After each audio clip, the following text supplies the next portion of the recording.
Kırgız elim, men bugün Cahil Ata Koğumu'nun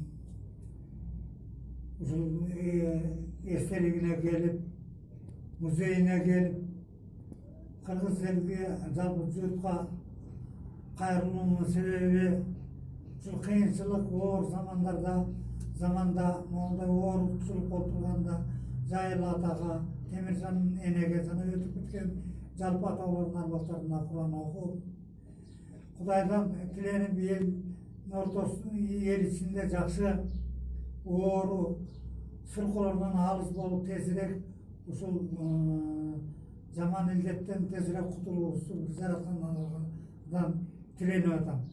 Анан ушул Жайыл Ата коомунда ушул музейде иштеп аткан Бекбү кардашыма рахмат.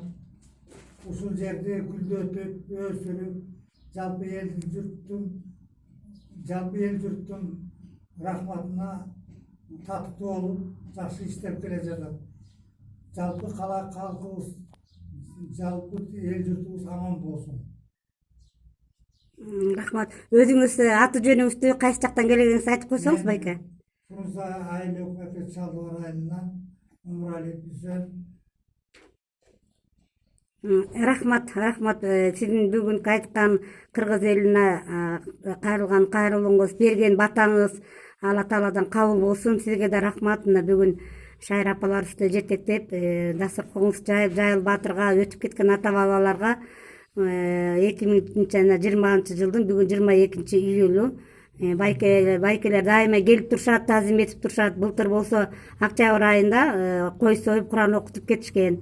Анан дайыма карантин убагында келе алышкан жок эле. Марттан бери мына бүгүн келип кайрылуу жасап, дасторкондорун жасап келишиптер. Бүгүнкү жасаган зыяратыңыздар, окуткан Курандаңыздар кабыл болсун. Баталарыңыздар да кабыл болсун. Сиз дагы ден соолукта болуңуз, байке. Рахмат, бар болуңуз. Биз сиз менен сыймыктанабыз.